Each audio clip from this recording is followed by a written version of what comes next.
12 जून 2025 गुरुवार अहमदाबाद गुजरात। सुबह की हलचल, हवाई अड्डे पर यात्रियों की चहल पहल और रोजमर्रा की जिंदगी की रफ्तार। कोई नहीं जानता था यह दिन भारत के इतिहास में एक दुखद अध्याय बनने वाला है।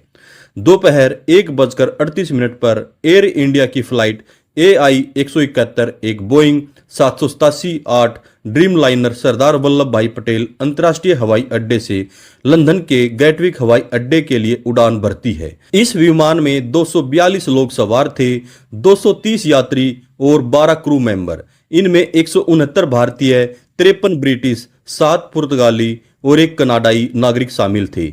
हर यात्री की अपनी कहानी थी। कोई अपने परिवार से मिलने जा रहा था, कोई नई शुरुआत की उम्मीद में, तो कोई अपने सपनों को पूरा करने के लिए।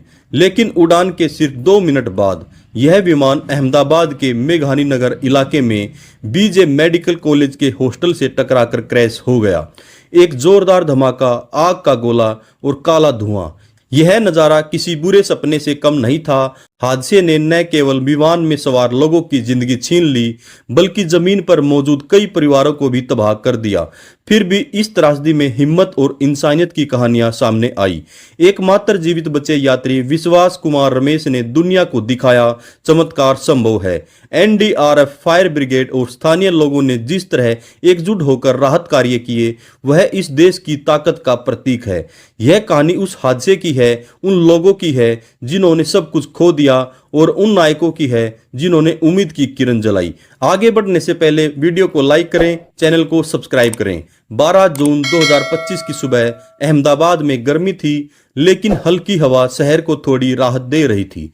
सरदार वल्लभ भाई पटेल अंतर्राष्ट्रीय हवाई अड्डे पर यात्रियों की भीड़ थी।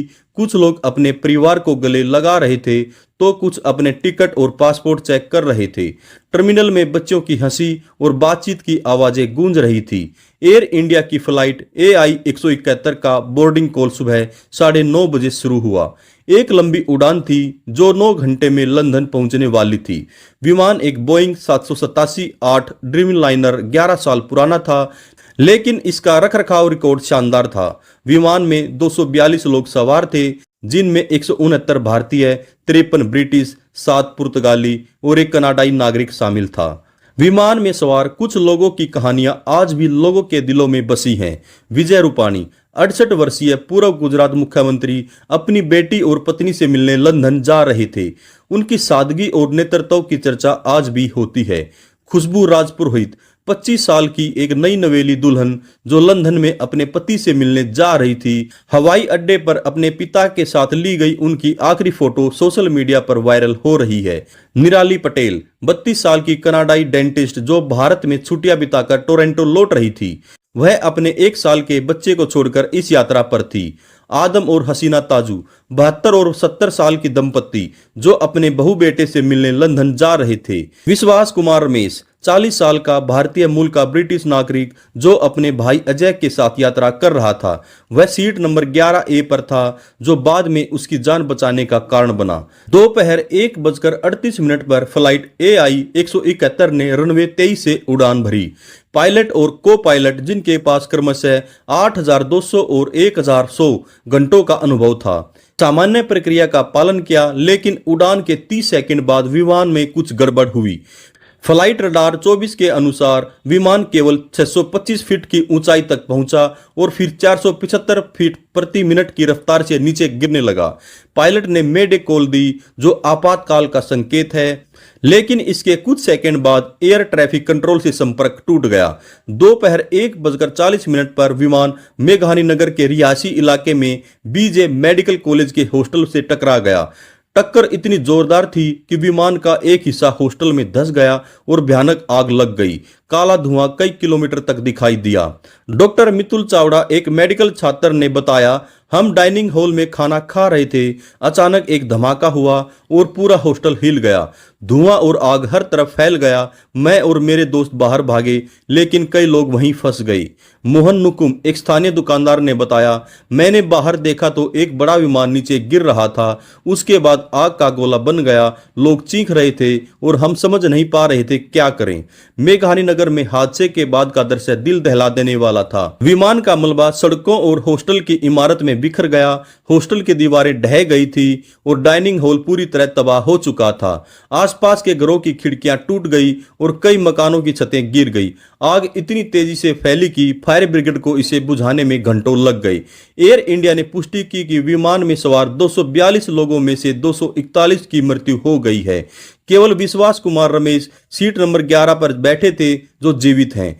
जमीन पर भी कई लोग मारे गए, जिनमें बीजे मेडिकल कॉलेज के 5 MBBS छात्र, एक पीजो रेजिडेंट डॉक्टर हैं और एक सुपर स्पेशलिस्ट डॉक्टर की पत्नी शामिल थे। कुल मृतकों की संख्या 265 से 300 के बीच बताई जा रही है, क्योंकि कुछ शवों की गिनती डबल हो गई थी। अहमदाबाद सिविल अस्पताल में 265 शव लाए गए और 192 सैंपल DNA टेस्ट के लिए भेजे गए। परिवारों को अपने प्रियजनों की पहचान के लिए घंटों का इंतजार करना पड़ा। कई परिवारों ने बताया यह उनके लिए असहनीय दुख है। विजय रूपानी, उनके भाई विपुल ने बताया, वह अपनी बेटी से मिलने जा रहे थे। हमने उनसे आखिरी बार सुबह बात की थी। खुशबू राजपुरोहित, उनके पिता मदन ने कहा, मेरी बेटी की शादी को 6 महीने ही हुए थे। उसकी मुस्कान मेरे लिए सब कुछ थी। निराली पटेल, उनके पति ने बताया, वह अपने बच्चों की पहली जन्मदिन के लिए प्लान कर रही थी। अब वह कभी नहीं लौटेगी। मेडिकल छात्र, बीजे मेडिकल कॉलेज की डीन मीनाक्षी परीख ने कहा, हमारे छात्र देश का भविष्य थे। मेघानी नगर के निवासियों के लिए यह हादसा एक बुरा सपना था। रमीला, एक मां ने बताया, मेरा बेटा हॉस्टल में था, वह दूसरी मंजिल से कूदकर बचा, लेकिन उसके पैर में चोट है। विश्वास कुमार रमेश, एक चमत्कार। विश्वास, जो इमरजेंसी एग्जिट के पास बैठा था, हादसे में चमत्कारिक रूप से बच गया। उन्होंने बताया, मुझे नहीं पता मैं कैसे बाहर निकला, सब कुछ धुआं और आग में था। उनके भाई अजय की मृत्यु हो गई, लेकिन विश्वास की हिम्मत ने दुनिया को प्रेरित किया। हादसे के कुछ मिनट बाद ही अहमदाबाद शहर कार्रवाई में जुट गया। 6 NDRF टीमें, फायर ब्रिगेड और पुलिस तुरंत क्रैश साइट पर पहुंची। भारतीय सेना ने 130 कर्मियों को भेजा, जिनमें डॉक्टर और पैरामेडिक्स शामिल थे। अहमदाबाद सिविल अस्पताल में ग्रीन कॉरिडोर बनाया गया ताकि घायलों को तुरंत इलाज मिल सके। मेघानी नगर के लोग भी मदद के लिए आगे आए। राहुल परमार ने बताया, हमने हॉस्टल से कई छात्रों को बाहर निकाला, यह दिल दहला देने वाला था। लोग ब्लड डोनेशन के लिए लाइन में खड़े थे और कई ने भोजन और पानी बांटा। सोशल मीडिया पर अहमदाबाद प्लेन क्रैश ट्रेंड करने लगा। एयर इंडिया का हेल्पलाइन नंबर, विमानन मंत्रालय का नंबर हजारों लोगों तक पहुंचा। गुजरात के मुख्यमंत्री भूपेंद्र पटेल ने राहत कार्यों की निगरानी की। केंद्रीय गृह मंत्री अमित शाह ने विश्वास कुमार से अस्पताल में मुलाकात की। टाटा समूह ने मृतकों के परिवार को 1 करोड़ रुपए का मुआवजा और हॉस्टल पुनर्निर्माण का वादा किया। बीजे मेडिकल कॉलेज और सिविल अस्पताल के डॉक्टरों ने दिन रात काम किया। FAIMA ने बताया, 50 मेडिकल छात्र भर्ती थे, जिनमें 4 की हालत गंभीर थी। डॉक्टर धवल गोमती ने कहा, विश्वास की हिम्मत ने हमें ताकत दी है।